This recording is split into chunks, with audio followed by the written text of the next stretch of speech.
Shalom Akim, Shalom, Shalom, Shabbat Shalom, giving all praises, glory and honor to Yahweh, Ba'ashem Yahushai, Ba'ashem Akakwadash. Double honors to the apostles and the elders of Great Millstone for teaching us the truth and salutations to the sincere Akim and Aquathim. And listen, may the blessing of election be upon your house. My name is Raquai, and back in here with another quick one, was always an edifying lesson. And for today's lesson, I just wanted to discuss, the benefits of, you know, basically dwelling with wisdom. And, if you're a brother that is not with a woman, there's a lot of benefits, I should say, you know, um, when you don't have one, right? And sometimes in the flesh it might be it can be bothersome, but there's a lot of spiritual benefits, basically, when you don't deal with one, right? And Apostle Paul, he touches on this, right? As a matter of fact, I want to touch on some of the accounts that he mentions, because remember, in the ancient times, well, the scriptures tell you, when a man, when he begets a wife, he gets it's a possession unto himself, right? One second.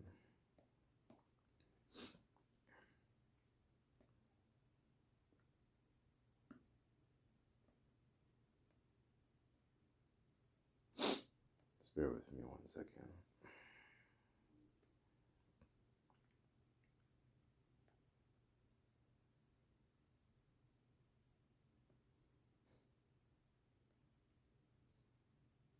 This is 1 Corinthians 7, verse 6. And this is Paul's concern, counsel. I should probably properly say it, because, and that's something, as young men, you would want, right? But this is a lesson to kind of show the benefits, the spiritual benefits, when you don't have one. Because women, it's tied. There is a responsibility also. They need to be guided, taken care of, in an emotional sense. And a lot of them come with even in these days, a lot of them come with a lot of baggage, trauma, problems, stress, and so on and so forth. So, if it's possible to, not have to deal with any of that, like, how they would call a relationship in these times, it's healthier for you, right? So you're able to actually focus more on the Lord, right? This is 1 Corinthians 7 and 6. And it says, but I speak this by permission and not of commandment, right? Because, one of our things is to honestly be fruitful and multiply, and a man can have multiple wives, right? That's in our culture. But remember also that Paul said that, all things are lawful, but not expedient, right? So it may not be actually expedient for you within these times to actually have multiple of them at the same time, because it's such a heavy toll and responsibility to actually do that, right? This is verse 7, and it says, for would that all men were even as I myself, but every man hath his proper gift of the Most High, one after this manner, and another after that. I say therefore that to the unmarried and widows it is good for them if they abide, even as I, right? So I want to read it in the AMP, but it says, but I say to the unmarried and to the widows, it is practical, that as a practical matter, it is good for them to remain single and entirely and devoted to the Lord as I am, right? So, that's the benefit. You feel me? Because your mind is a bit more um, focused on the Lord, right? Your mind is more focused on what's going on. Your mind is more focused on pleasing the Lord. As a matter of fact, he actually says that. Let me jump down.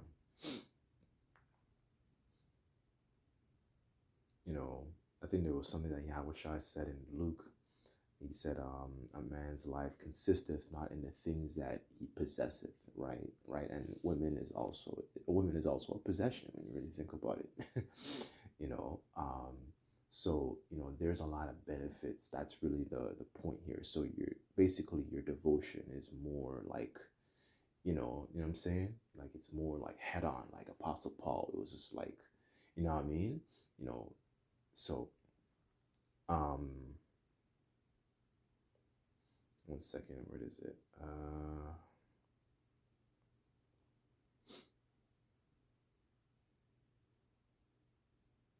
Okay, here it is. I'll start at verse 31, and it says 1 Corinthians 7, and it says,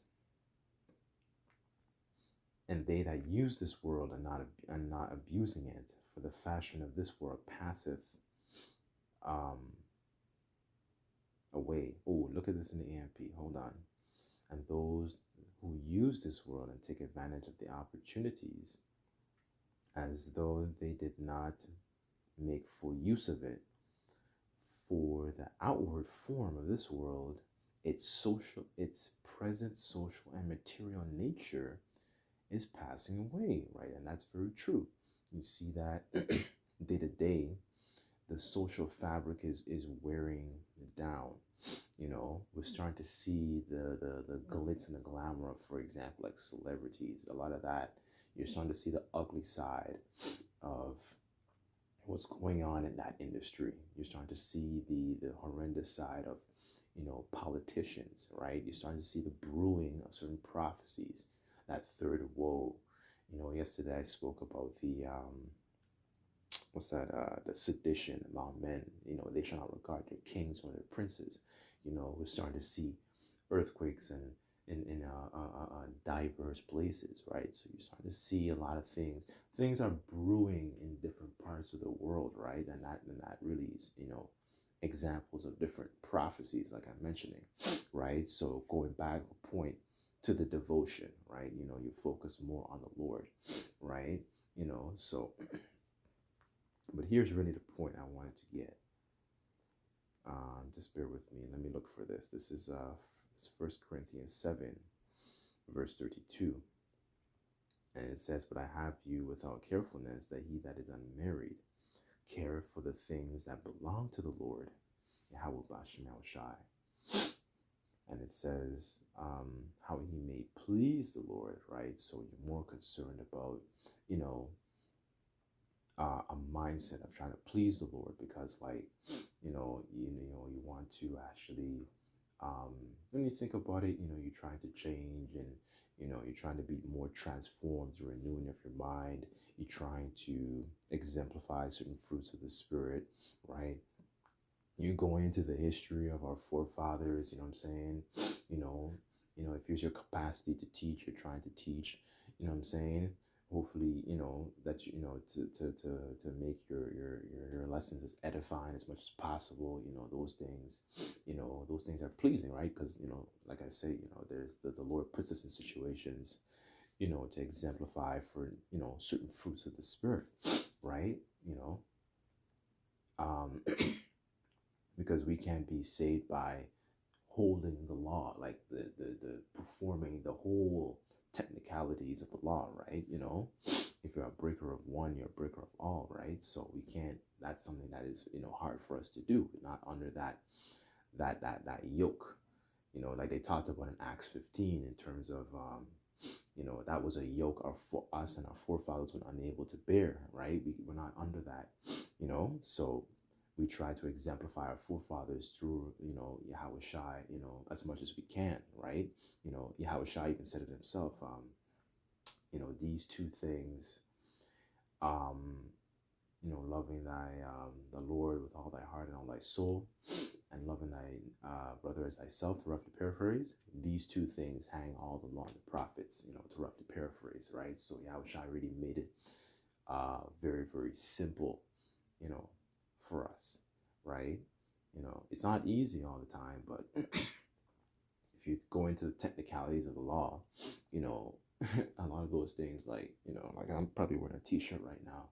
That's a mixed fabric, right? So my point is that the Yahushua made it very, very simple for us, right? So that, going back to that devotion, we don't have to do, all those things, but basically, do make ourselves more adorned, right?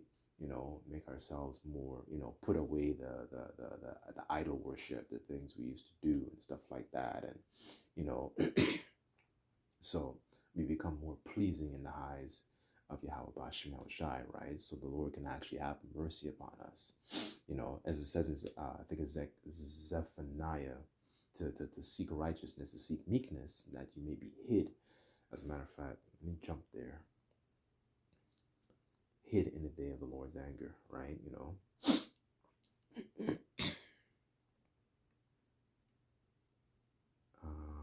This is Zephaniah 2, verse 3.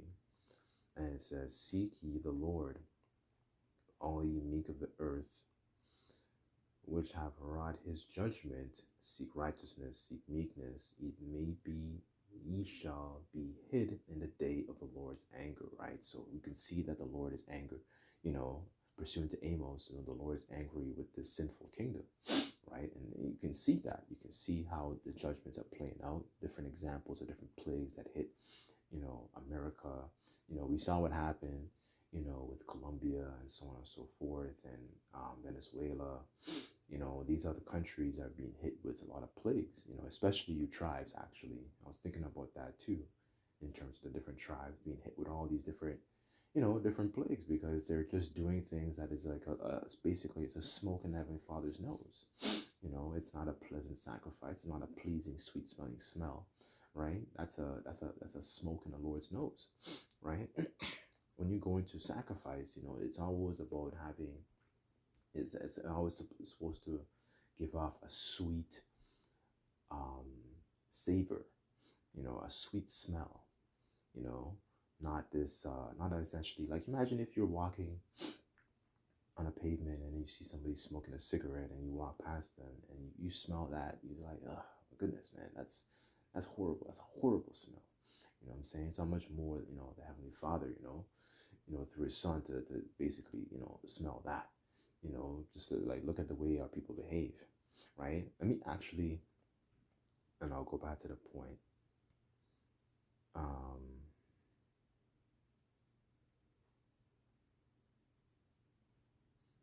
I just wanted to get an example of this,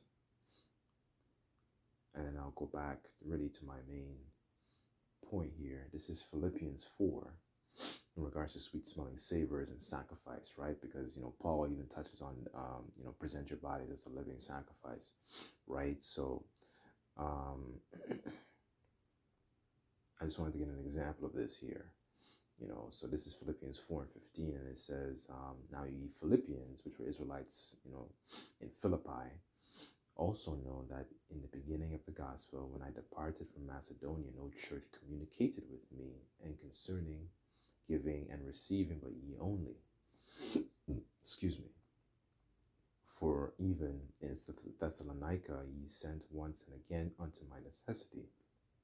But because I desire, not because I desire a gift, but I desire fruit that may abound in your account, right? So how much more for that fruit to be able to reap that harvest in a time of Jacob's troubles? Think about that, right?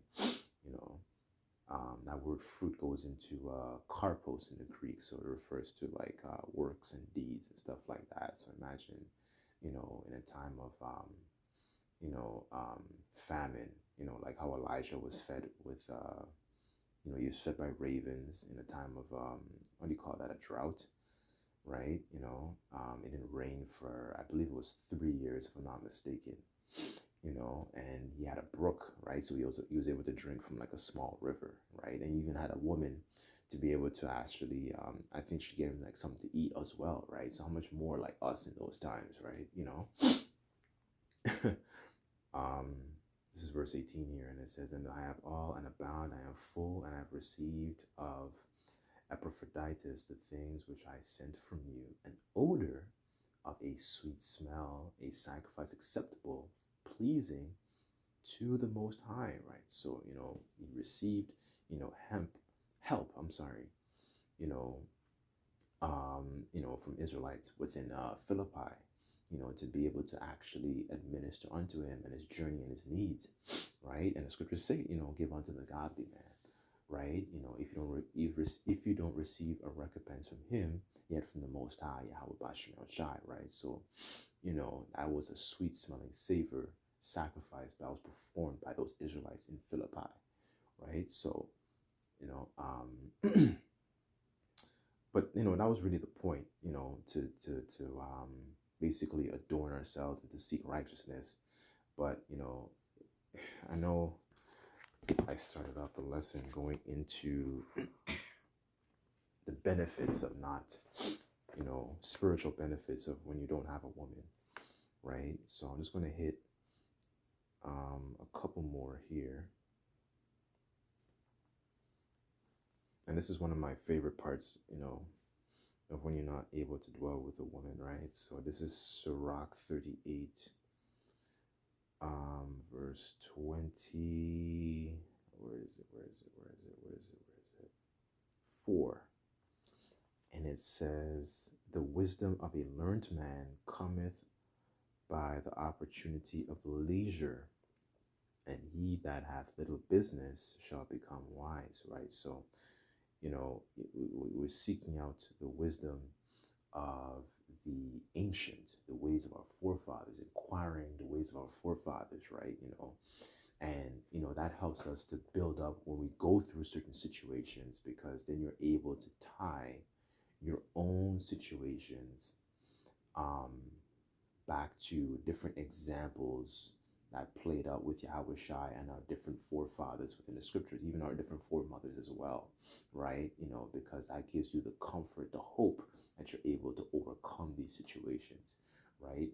The Lord would give you, through the Holy Spirit, to be able to like feed you with that understanding as you're going through those situations. As much as, the flesh wants to go this way, in the spirit, you're like, oh wait, this is what comes to you, right? As it says in Wisdom of Solomon, that wisdom shall meet you in every thought, right? So, you don't do something that's, of the flesh, so to speak, right?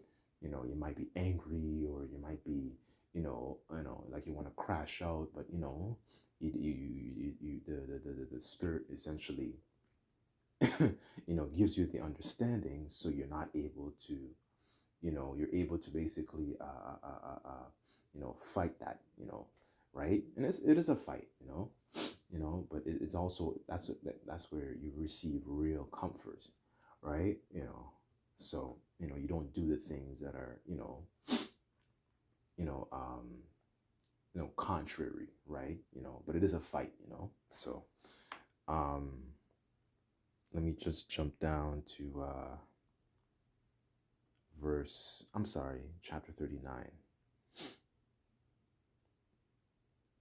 And it says here, another benefit when you not dealing with women, well, not dealing with a woman in a very relationship kind of sense, right? So Sirach 39 verse 1. Just bear with me 1 second.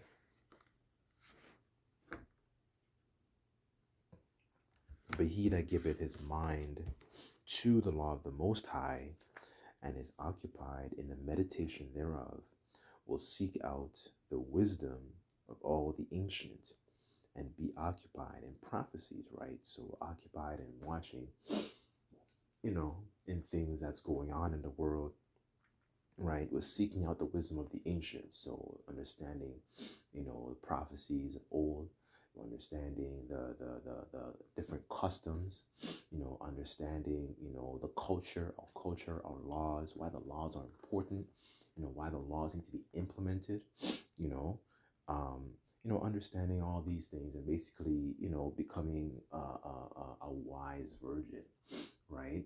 Understanding our enemies, understanding what our enemies did. You understand what I'm saying? That's really important of knowing your culture, knowing the high holy days, because all the high holy days tie back to some event which took place within, us Israelites and the heathen. You know, that's what our holy, but it's all tied to some type of act of remembrance, remembering what happened. Remembering what happened in Egypt, remembering what happened in the time of Maccabees, remembering the time of, when we were in Medo-Persia with Esther and Mordecai, remembering all those different things, right?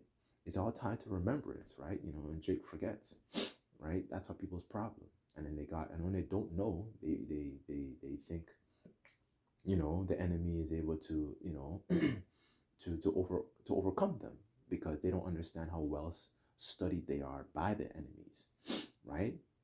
The scriptures say, turn thou, O Jacob, that thou mayest be illuminated, so you understand and see what the enemies are doing, right? Because they don't like you. They don't wish well for you. You understand what I'm saying? So we're occupied in these things, right? Verse 2, and it says, but he will keep the sayings of renowned men, and where subtle parables are, he will be there also. He will seek out the secrets of grave sentences and be conversant in dark parables, right? So, you surround yourself with, with counsel, you surround yourself, that's another thing too, you're able to surround yourself with elders. I've learned a lot, surrounding myself with, different elders to actually help me with, health, and stuff like that. And you feel more confident, when you're able to take and they apply the advice that they themselves, they might have a particular gift, for example. And my goodness, man, I felt so good, being able to take something that they did and they used and applied it, so you learn to rely less on Esau's, medicine. I'm just using that as an example, but my point is that, you surround yourself with ancient men, elders, to be able to actually, work on, different aspects of yourself, right? That's valuable, right? Because remember, our leaders are not celebrities, right? Our people that are celebrities are a bunch of degenerates. The true leaders are really, the prophets, right?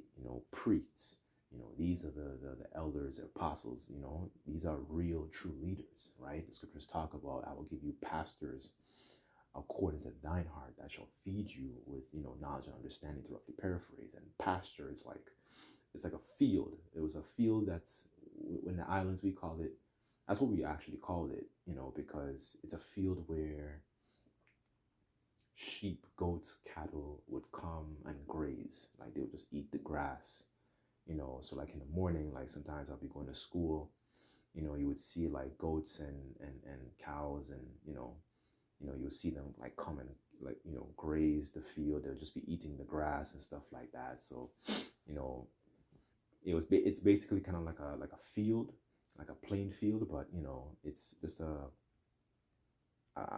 area where you would see sheep and cattle would eat the grass and stuff like that, right? So we're likened unto sheep, our people, right? So we're taking up those nutrients, right, that we eat to be able to sustain us, right? Verse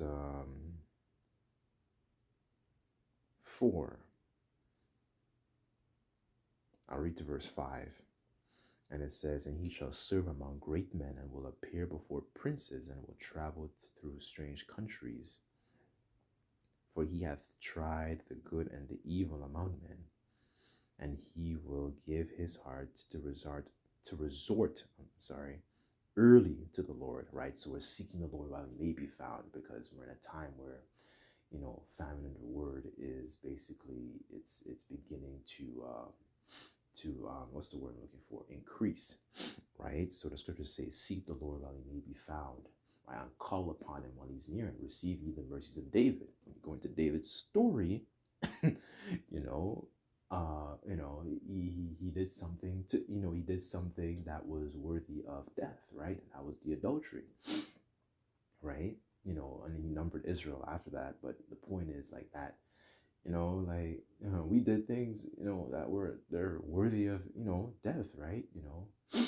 Right? So, in our past lives, right? So, we're seeking the Lord, while we have the opportunity, while opportunity, to make ourselves and submit and become closer, right? Because we see, and that's another thing too, we see the terror of the Lord too, right? So that it creates what you might call an urgency, for our people a little bit more lackadaisical, because for them there's no urgency, what I'm saying? So they're kind of like they're chilling, what I'm saying? There's no strong enthusiasm to seek the Lord, but the scriptures say that in their affliction they shall seek me early, because our people, when something afflicts them, then they want to seek the Lord. So it's like going back to the example with the Colombians, then they want to call upon the Lord, right? But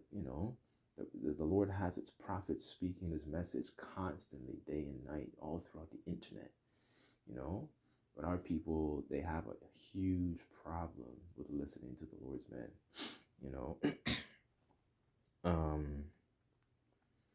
and will open his mouth in prayer and make supplication for his sins, right? So, that's really the point, to be able to, and prayers are likened unto incense, by the way. Let me say that too. It says that in the book of Psalms, right? We're praying, for mercy, even if when you go into, Judith, she prayed, for the downfall of the Assyrians in her time, right? So, we're praying for the downfall of our enemies, and the Lord to basically, cover us in those times, right? So, that's pretty much the point, some of the things, the spiritual benefits when you don't have a woman. Not to say, if you already have one, and she's pleased to dwell with you, right? Paul talked about that. That's in Corinthians. But the point is, like, if you don't have one, these are some of the spiritual benefits, right? So, anyways, I'll leave the lesson there. The Lord's will, that lesson was quick and edifying. Just like to give all praise and glory and honor to Yahweh Bashim Shai. Until next time, I say Shalom.